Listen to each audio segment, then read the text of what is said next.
We are here at CURLFEST 2019. I am so excited. You guys look absolutely beautiful. My name is Liz Willis. I am your real world correspondent for MadameNoire's Listen to Black Women Take to the Streets. I'm just gonna introduce the rest of my panel. We have BIANCA LOMINY, DESHAWN White, LaCrisha Brown, and Bree SCULLARI. This next episode is a fireside chat here at CURLFEST, where I'll be joined by these lovely ladies to discuss confronting colorism. So let's get started. What role do Black women play, if at all, in leading the conversation and healing wounds colorism has inflicted on our community? I feel like as a Black woman, it is my responsibility to first have better inner dialogue with myself about my beauty, my skin, my everything. And having that proper, healthy inner dialogue allows me to project that into my interactions with my own friends and my sisters and my family. And I think it's just really important that the only person that I'm truly responsible for and have control over is myself. As women, we feel the need to always have to hold space for our healing, his healing, her healing, all the children, all the grandchildren. You can hold a space of support without necessarily being the lead teacher of everything. So ladies, do you believe that every skin tone has some level of privilege? So my first career was in modeling, and I was considered the darker skinned Black girl. So I was the token, and I never had the opportunity to have my hair straight during, any of our shoots because I had to be the ethnic one. I remember them putting on darker shade makeup. You know what I mean? So that I could stand out as the stronger Black ethnic, affirmative action. And even in my family, many of the men in my family only date light-skinned women. I see it a lot in, the finance district. A lot of our Black men, they shave their facial hair and they date white women only. Do you think the idea of having a preference is valid? Or do you think there's some self-shame or self-hatred under there somewhere? It's check yourself.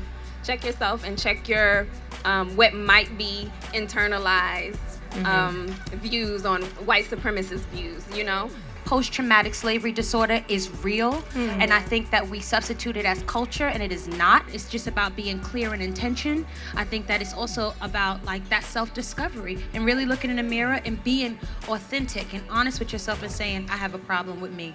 Straight up. Just because I prefer Black men don't mean you have to. This is what I like, because this is my world. This is the world I'm creating for myself. I definitely agree with that, Bianca. I think there's a difference between having a preference and also having I will definitely not date that race. There's a difference. There's a different energy behind it. Yeah, exactly. It's not the same thing, so I definitely agree. So ladies, how do you feel like we can begin to have these type of conversations with our partners who may not realize that these are some of the things that we go through as Black women? I was dating this guy in undergrad, and I was cute, I had my fro out, I was waiting on him. I'm just standing there underneath the sun. I love being in the sun. He comes out of the building, and he goes, babe, why don't you stand under the tree? You're gonna get darker. And I was just like, yikes. Yep, he's conditioned to believe that lighter is better, but you're dating me. I couldn't believe it. And I don't think I've dated anybody who thought that way since. I guess that's how I approached it, just by questioning the behavior. What's definitely been important to me, especially if I'm dating someone who's not Black, it's, what are you gonna do when I'm not in the room? You're gonna laugh at jokes, And I think that that's what makes a true ally. It's standing with me when you're next to me, but also standing up for me when I'm not there. Yeah. And I have no idea that you're gonna be doing that. Yeah. What steps can we take to reduce the socially imposed strain on relationships between Black women of different complexions? I love the movement that's happening where people are just making videos on social media and just affirming Black women. I love you. Your color is beautiful. You're brilliant. Your melanin is popping. We can just use our own personal platform to uplift each other. So I think continuing that is a big tool. And also for me is acknowledgement. When something comes up, don't be afraid to have the tough conversation. Let's be uncomfortable for 10 minutes and talk about this, get through this, and move through this. Now we're connected. So who do you think we need to hold accountable for perpetuating the stereotypes between light-skinned and dark-skinned women? Ooh, Ooh, that's rough. Because you know, I think that's like really layered. You know, it's history. You know what I mean? Like we're not foreign to what slavery has done to us mentally. I think a lot of times my experiences with colorism has always really only been with men, caring about what they view, how they view me, and that becoming like internalized competition between me and another woman. Gotcha. And so essentially, like my answer for myself, the accountability starts with me and being aware of all those things and how am I enabling those things to continue. It's institutionalized oppression that we're dealing with on a constant basis. We're seeing it every day, the propaganda of it every day through the TV, through the billboards, and our magazines. What it comes down to, we have to be learn how to be our own gatekeepers. Yeah. First, the gatekeepers of our own mind, and then we have to really be in place for our youth. These youth that are they're totally open to all of the oppression is just coming through the airwaves. We have to learn how to be sufficient gatekeepers also for 100%. Their minds. Piggybacking off of that, is the media exploiting or inflicting the pain of Black women by publicizing people from our own communities who are speaking out about the complexions that they do or don't like? When you asked the question, I instantly thought of Chris Brown's video. Yes, girl. Can somebody speak? That's what I'm saying. So I thought about that, and then I thought about Beyonce's brown skin girl. For that woman to create a light skinned version of it. It baffles me because I feel like there's always light-skinned women being mentioned in songs, and you'd never see a brown-skinned woman feeling the need, or a darker-skinned woman feeling the need, this is for the dark-skinned girls. But as soon as someone tries to normalize speaking of darker-skinned women like a Lupita or Naomi or a Kelly Rowland, now it's like, okay, wait, but what about us? Like, it's always been about y'all. You know, there are young brown and Black little girls and boys who are listening to them, who look up to them. Do they have a responsibility, or is it, well, they spoke their truth, The reality of life is that everything isn't going to be catered to you. I don't think they owe it to us to satisfy our insecurities. Got you. I respectfully disagree, and here's why. There's a certain self-importance and entitlement and arrogance that comes with having a platform and only choosing to think of yourself. But you're gonna ask for my money though, right? See, that don't work for me. When you stand on this platform, you represent more than yourself.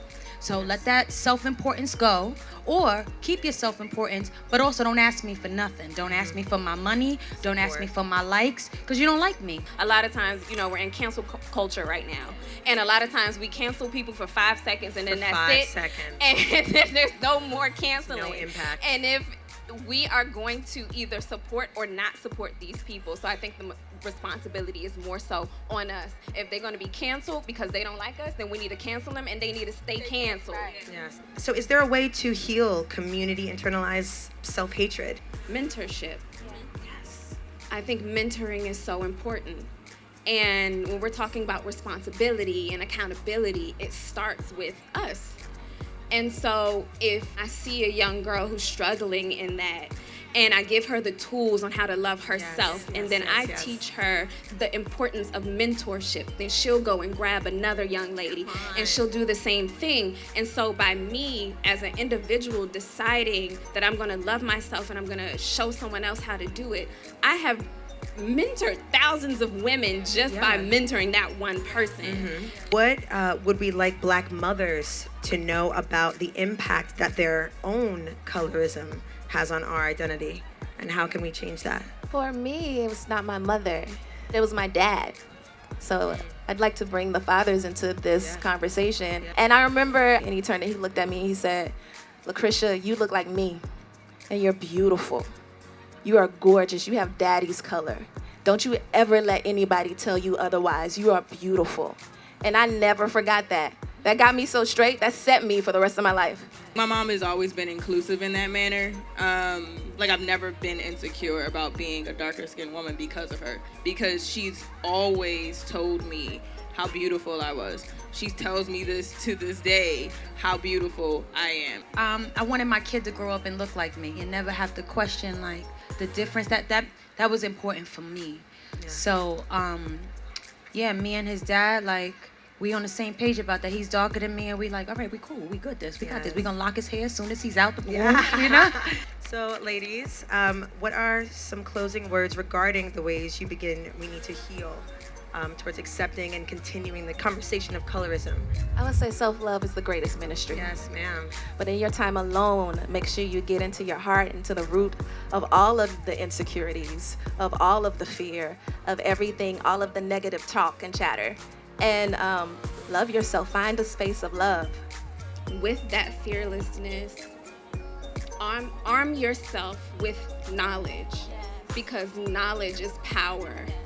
Think about how, in any situation, if somebody says something problematic, how you're going to speak to them in love, to them, educate them on why it is what they said is just not right. I know, like, whenever I don't feel my best self, it's always important for me to remember all the best qualities of me, like looking in the mirror, seeing how beautiful I am, remembering what I am, what I do, who my creator is, what my purpose is, and just utilizing that whenever something negative comes to drown out that.